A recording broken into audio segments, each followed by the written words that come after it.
Emily had always loved visiting her grandfather's farm in rural Ohio. It was the one place that felt untouched by time, where the slow hum of cicadas mixed with the creak of windmills and the gentle sway of wheat in the fields. At 24, she was balancing graduate school and a part-time job, her life consumed by deadlines and the pressure to prove herself. But whenever she drove the 3 hours out to the countryside, her worries seemed to shrink against the vast openness of her grandfather's land. Her grandfather, Richard, was 78 years old and as resilient as the soil he had farmed his entire life. His hands were weathered, his face lined by sun and years of labor, but his eyes were still sharp with a mischievous sparkle. Emily admired him deeply, though she sometimes found his quiet way of teaching lessons a little mysterious.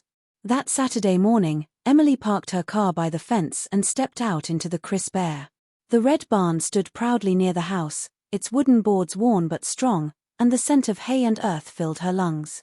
Richard was waiting for her at the gate, leaning on his cane with a broad smile.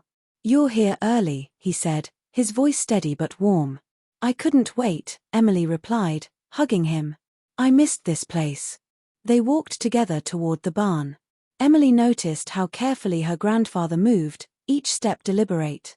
Age had slowed him, but it hadn't broken him. When they reached the barn door, Richard swung it open and gestured for her to go inside. "Go on, I've got something to show you," he said with a sly grin. Emily stepped in, the familiar scent of hay washing over her. The barn was dim, lit only by shafts of sunlight slipping through the cracks in the wood. She turned to say something, but before she could, the heavy barn door shut behind her with a solid thud. The sound of the latch clicking into place made her blink in surprise. "Grandpa," she called, half amused, half confused.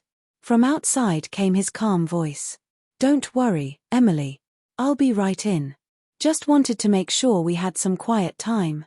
A moment later, the door creaked open again, and Richard stepped inside, carrying a small lantern. He set it on a nearby crate, and the soft glow spread across the walls, revealing rows of tools neatly hung, each one shining with age and care. "I locked it," he explained, seeing the puzzled look on her face, "because sometimes you need to shut out the noise of the world if you want to learn something worth remembering." Emily relaxed, a smile tugging at her lips. "So this is a lesson, isn't it?" He chuckled. "Always is." For the next few hours, Emily followed him around the barn as he pointed out the old tools he had used for decades. He picked up a worn wooden mallet, the handle polished smooth from years of use. "This one helped me build the chicken coop when your mom was just a little girl," he said. "Every tool has a story, Emily. And every story has a lesson." Emily listened intently. He showed her saws, hammers, and plows, each one carrying memories of family milestones, hard winters, and moments of perseverance. She realized that her grandfather wasn't just showing her tools, he was passing down his wisdom in the way he knew best. At one point, Emily spotted an old trunk tucked away in the corner. Curious, she opened it and found photographs, letters, and keepsakes. She held up a faded photo of her grandfather as a young man standing proudly beside her grandmother, who had passed years ago. "I never saw this one," she whispered. Richard's eyes softened. "Your grandmother was the strongest partner I ever had. She taught me that even when the storms come, you hold on tight to the people you love. That's one lesson you'll need too." Emily felt a lump in her throat as she placed the photo gently back. She realized that this barn wasn't just a place for farming, it was a vault of family history, filled with stories and lessons that stretched across generations. As the afternoon sun shifted, they sat on a hay bale together. Richard told her about the years he nearly lost the farm, the sacrifices he made to keep it running, and the joy of seeing his children grow up there. Emily shared her struggles in school and her doubts about whether she was on the right path. "Emily," her grandfather said firmly, "life isn't about having every answer. It's about showing up, working hard, and using the tools you've been given. The rest, it falls into place." Those words settled in her heart like seeds planted deep in fertile soil.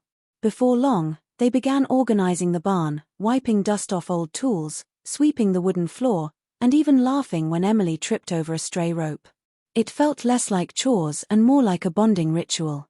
By the time the sun began to set, the barn looked refreshed, and so did Emily's spirit. As they stepped outside, The sky painted itself in hues of orange and gold. Emily turned to her grandfather, her eyes glistening. "Thank you," she said softly, "for showing me your tools, and for showing me what really matters." Richard pulled her into a gentle hug. "That's all I ever wanted. For you to remember where you come from, and to carry it forward." The barn door stood behind them, now open wide, no longer a place of mystery but a symbol of wisdom shared and love remembered. Emily knew she would carry that day with her for the rest of her life. And in the quiet of the farm, as the crickets began their nightly song, she understood that sometimes the greatest lessons don't come from classrooms or books, but from the steady hands of those who walked the path before us.